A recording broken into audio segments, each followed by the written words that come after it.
Introduction. The silence that's been hurting you. I will never forget the moment a 74-year-old man walked into my clinic, shoulders hunched, voice trembling. He wasn't here for cancer, kidney stones, or an enlarged prostate. He was here because something far more intimate had quietly unraveled in his life, and he had no one to talk to. He looked at me, eyes filled with regret, and said, "Dr. Rowen, I didn't know I was hurting myself." He was referring to masturbation. Yes, that word. That topic no one dares to talk about once we pass a certain age. Something we're told is natural and harmless when we're young, yet oddly taboo as we grow older.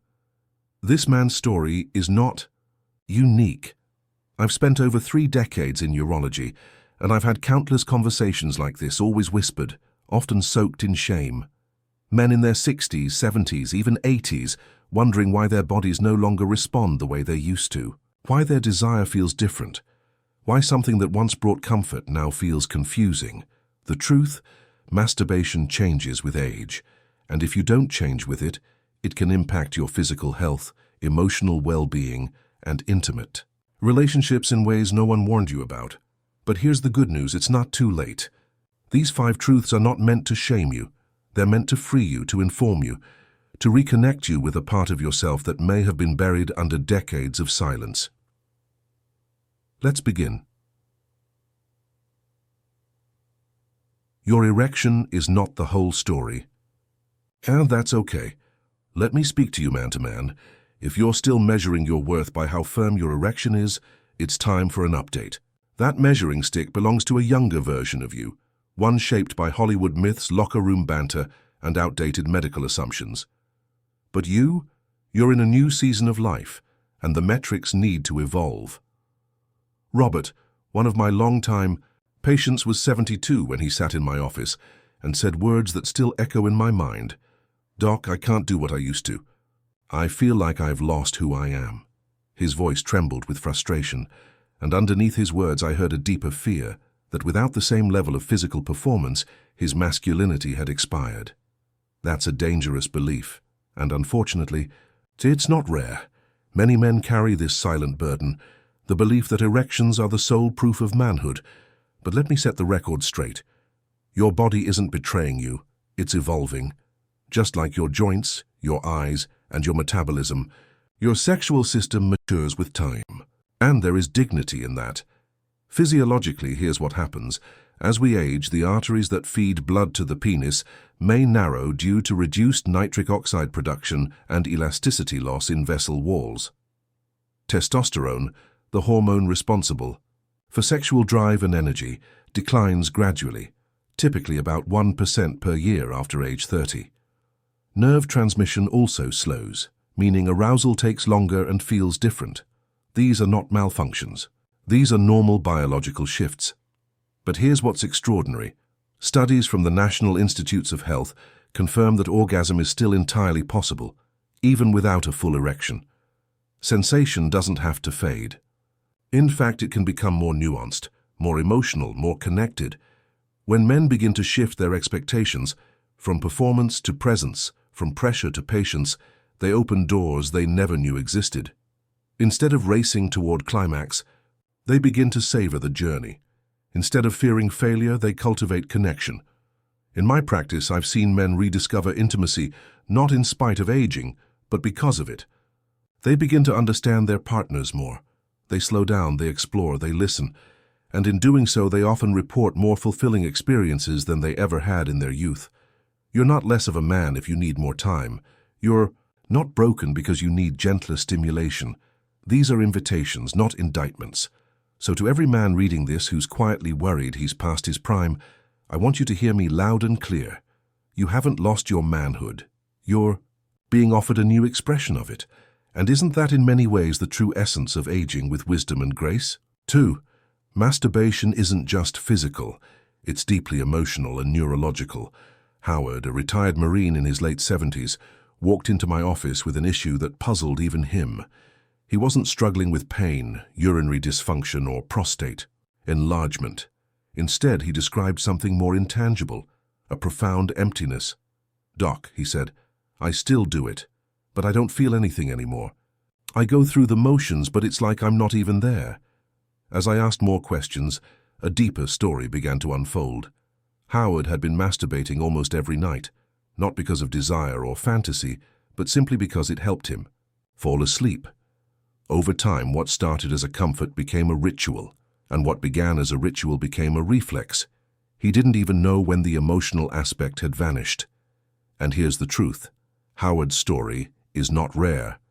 As men age, especially those living alone or grieving a lost partner, masturbation often becomes a default act, not of pleasure but of coping. What they don't realize is that this seemingly simple action holds layers of psychological significance.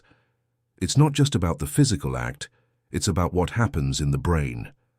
Each orgasm triggers a cascade of neurochemicals: dopamine for reward and motivation, serotonin for mood regulation, and oxytocin for bonding and emotional connection. These substances don't just make you feel good, they're responsible for sleep quality, stress relief, and even immune support. But, and this is critical, when the act is disconnected from emotion or awareness, those benefits are muted. Masturbation without mindfulness becomes like eating while scrolling on your phone. You barely taste the food. The satisfaction dulls. The deeper nourishment is lost. In Howard's case, it wasn't the act that was the problem. It was the absence of intention. Over time, his nightly habit had become hollow, mechanical, and emotionally numbing. He had stopped connecting with himself. The physical act remained, but the spirit of the experience was gone. Research supports this observation. A 2019 study published in the Archives of Sexual Behavior found that men who practiced mindful masturbation, focusing on sensation, breathing, and emotional awareness, reported significantly higher levels of satisfaction, emotional resilience, and even improved relationships with others. I asked Howard to try something new. For 1 week, he was to turn off all distractions. No screens, no fantasies, no pressure. Just quiet, presence, breathing, touch. By the second week, he was sleeping. More deeply. His anxiety had decreased. His mood began to lift. "Doc," he told me during a follow-up visit, "I feel like I'm finally with myself again." This is the potential most men miss. When approached with mindfulness, masturbation becomes an act of self-care, not self-escape. It becomes a sacred pause in a noisy world. A moment to reconnect with your body, your heart, and your emotional truth. For men over 60, this connection matters more than ever. In a culture that tells us to be strong, silent, and self-sufficient, we're rarely taught to ask, "How do I feel?" But that's exactly what mindful intimacy allows us to explore. So if you've found yourself in a place like Howard, going through the motions but feeling nothing, I want to tell you this. It's not too late. Start slowing down. Breathe with your body. Touch with awareness. Listen not just to sensation but to emotion. Because when masturbation becomes conscious, it becomes healing. It becomes a form of medicine for your nervous system, your heart, and your aging spirit. Use it or lose it is more than a saying. It's a biological law. Roy was 74 when he walked into my clinic. A proud man with kind eyes, freshly ironed clothes, and a hint of cologne that told me he had been trying to impress someone. His hands trembled, not from disease but from vulnerability. "I finally found someone," he said softly. "She's wonderful, but my body, it won't cooperate. I think it's too late for me." My heart ached hearing those words, not because of his age, but because of his assumption that something inside him had died simply because time had passed. But here's what Roy, like so many others, didn't know. His body wasn't broken. It was just unused. You see, just like muscle fibers shrink without exercise, your sexual system weakens in the absence of stimulation. This isn't folklore, it's biology. When sexual tissues go long periods without use, whether from grief, illness, lack of interest, or simply the belief that "I'm too old for this now," several changes begin to happen. Blood flow decreases. The penis relies on healthy endothelial function, the lining of blood vessels, to engorge with blood during arousal. Without regular activity, blood vessels become less responsive. Tissues lose elasticity. Smooth muscle fibers in the penis begin, to stiffen and atrophy. The sponge-like structures responsible for erections become less efficient at trapping blood. Nerve sensitivity dulls. Sensory input becomes blunted, meaning even if arousal occurs, it may feel muted or incomplete. Prostatic. Fluid builds up. The prostate gland continues to produce seminal fluid, and without release this fluid can stagnate, leading to discomfort or inflammation. This phenomenon is so well documented that the American Urological Association has referred to it as the disuse atrophy of the male sexual system. Regular, even gentle sexual activity, solo or partnered, helps keep these systems functioning optimally. When I shared this with Roy, I could see a mix of relief and disbelief flash across his face. "So, it's not over?" he asked. "Not even close," I told him. What Roy had mistaken for the end of his sexual life was simply a case of biological dormancy. The pathways hadn't vanished. They had just been silent for too long. We began with something I often recommend to men like Roy, a gentle reintroduction to touch. Not performance-based, not goal-oriented, just presence, curiosity, rediscovery. He started with warm baths, soft massage, and placing his hand over his pelvis, not to arouse but to reconnect. Over time, with patience and intention, he moved toward gentle self-stimulation. There was no stopwatch, no pressure to climax, just breath and body, memory and trust. Weeks later, Roy returned to my office with a quiet smile. "I felt it again," he said, "and not just in my body, but in my heart. I thought I had lost something essential. Turns out it was just asleep." This is the part no one tells you. Masturbation after 60 isn't just about pleasure. It's about preservation. It's a form of physical therapy for your reproductive system and a signal to your body that you still value what it can feel. Just like walking keeps your joints lubricated and stretching maintains your range of motion, touch keeps your sexual systems from going into hibernation. And yes, this matters even if you're not currently in a relationship. You don't need a partner to maintain pelvic health. You need awareness, consistency, respect for what your body still holds. Let me be clear, this isn't about chasing your 20-year-old self. It's about tending to the man you are now, honoring the pathways your body still wants to use, reclaiming the confidence that aging tries to chip away. So if you've let that part of you go quiet, not because you chose to, but because you didn't know better, I'm here to say this with full confidence: you are not too late.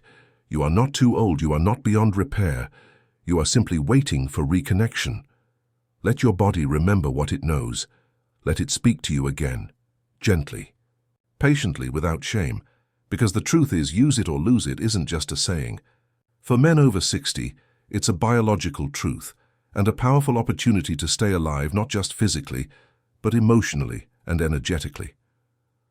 Porn might be rewiring your brain, quietly and dangerously. We often think of habits as harmless, something we do when we're bored, something we repeat because it's familiar. But some habits, when practiced over long periods, don't just shape our routines, they rewire our brains. And for many men over 60, one of the most quietly impactful habits is the nightly use of pornography. I've sat across from dozens of men like Ernest. He was 68, soft-spoken and polite. He came to see me not because of erectile dysfunction or low testosterone. His concern was more subtle. "I still touch myself," he said, "but I don't feel connected. It's like something inside me has gone quiet." That something is his brain's natural arousal system, dulled by years of artificial stimulation. Let's break this down. When we watch porn, especially in high volumes or over many years, our brains get exposed to superstimuli, hyper-intense, often unrealistic scenarios that trigger massive surges of dopamine. In small doses, this isn't dangerous, but repeated over time, this flood of pleasure chemicals can have a side effect. The brain starts to crave only that intensity. This means that real-life touch, slower intimacy, emotional bonding start to feel boring or not enough. What once sparked arousal now feels numb. The body still works mechanically, but the heart and mind have checked out. Neuroscientific research from institutions like Cambridge and Stanford have shown that long-term porn consumption can lead to something called arousal fatigue, a form of sexual burnout, where dopamine pathways become less sensitive. In aging men, this effect is even more pronounced due to natural changes in hormone levels and brain plasticity. Ernest had been using porn every evening for almost 2 decades, not compulsively but habitually. It was part of his winding down process, a way to avoid loneliness, but it was also silently eroding his capacity to experience real intimacy. When I explained the neuroscience, he was stunned. "I thought it was just part of aging," he said. "I didn't realize I was training my brain away from actual feeling. So we tried something different, not abstinence, not judgment, but a reset. We created a routine that included a digital detox at night. No screens after 9 p.m., gentle touch practices focused on sensation, not climax, writing down his emotional states. After each session, what he felt, what he missed, listening to music or guided meditations that evoked warmth and memory. 3 weeks later, he returned with tears in his eyes, not of sadness, but relief. I imagined something," he said. "Not a fantasy, a memory of being held, and I felt it. That's what porn can't give you, the emotional layer, the subtlety, the humanity. This isn't about demonizing pornography, it's about choice and awareness. If porn is leaving, you feeling drained instead of fulfilled, detached instead of connected, it may be time to take a break. Not forever, just long enough to let your brain remember how to feel again. Because behind the habit, behind the repetition, there's still a part of you alive, sensing, longing, a part that wants to feel, not just finish. And for many older men, that reconnection is not just possible, it's transformative. So tonight, maybe try touching yourself, not for escape, but for return. No videos, no rush, just breath, memory, and presence. Give yourself a chance to feel your body from the inside, not through the screen. You might be surprised at what you discover, because even after all these years, your capacity for pleasure hasn't disappeared. It's simply waiting for you to come back home. Masturbation can be a lifeline, not a liability. There's a moment I remember vividly, one that speaks for so many men I've met over the years. Walter, age 75, sat across from me in a routine visit. He was polite, reserved, and quiet, but just as our appointment was wrapping up, he hesitated. "Doctor," he said, lowering his voice, "is it still appropriate for someone like me to touch myself?" That pause, that fragile silence, that deeply human uncertainty, it speaks volumes. Walter had lost his wife 6 years earlier. Since her passing, he hadn't just lost his partner. He'd slowly disconnected from every part of himself that once felt desire, tenderness, or emotional. Closeness. It wasn't a conscious decision, it was grief folding in on itself. Over time, he had quietly decided that pleasure was no longer meant for men like him. This story is heartbreakingly common. Our culture sends an insidious message to older men. Grow quiet, grow invisible, grow numb. You had your time, now fade. With dignity. But what no one tells us is that intimacy, especially self-intimacy, is not reserved for the young. It is one of the last sanctuaries we can access when everything else feels like it's slipping away. And that's why this final truth matters so much. Masturbation, at this stage of life, is not a juvenile habit or a shameful secret. It is an act of care. It is a tool of reconnection. It is a biological and emotional lifeline that many men abandon far too soon. Let's look at the body first. When you engage in conscious, intentional self-pleasure, blood flow to the pelvic region improves, nourishing tissues and maintaining healthy elasticity. The prostate gland is regularly cleared of stagnant fluids, lowering the risk of inflammation and discomfort. Endorphins, oxytocin, and serotonin flood the brain, creating calm, improving mood, and even reducing blood pressure. Sleep becomes more restful. Anxiety eases. Your body begins to trust itself again. But beyond the physical, there's something more profound: identity. Walter told me that after he began gently reconnecting with his own body, something shifted. He stood straighter. He laughed more easily. He re-engaged with music, cooking, and old hobbies. His capacity to feel joy began returning, not because of any pill, but because he dared to re-enter intimacy with himself. He wasn't chasing youth. He was reclaiming dignity.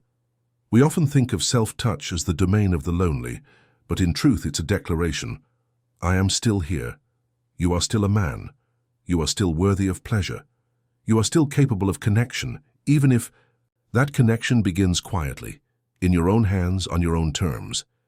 Some of the men I've worked with tell me, "Doc, I thought that part of my life was over." And yet, when they return to it, not as a reflex but as a practice, they don't just rediscover sensation, they rediscover themselves. So if you've been wondering whether it's still okay, still healthy, still appropriate, the answer is, yes, more than okay, it's necessary. You don't need a partner to justify your sensuality. You don't need permission from the world. You just need the willingness to sit with your own body, with gentleness, with patience, with care. This isn't about performance. This isn't about fantasy. This is about presence. Because in the end, masturbation isn't about escaping age. It's about embracing life.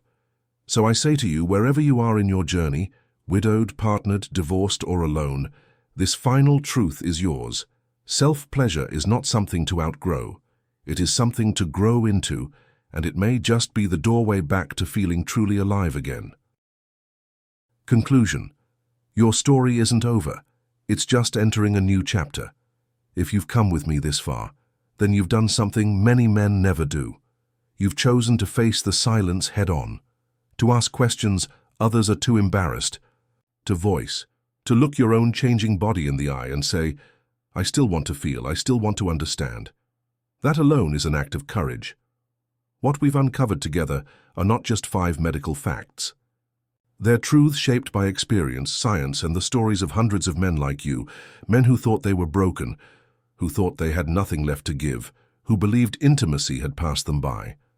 But here's what I want you to remember. You are not broken. You are not alone. You are not finished. Your sexuality isn't something you retire. It's something that evolves. It may be quieter now, more inward, more reflective, but it can also be richer, deeper, and more meaningful, if you allow it. This isn't about trying to be who you were at 25. It's about learning to be fully present with who you are at 60, 70, or 80. It's about listening to your body, not judging it.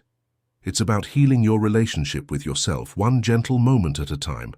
I've spent over 3 decades as a urologist, and if there's one truth I've learned, it's this. Desire doesn't disappear.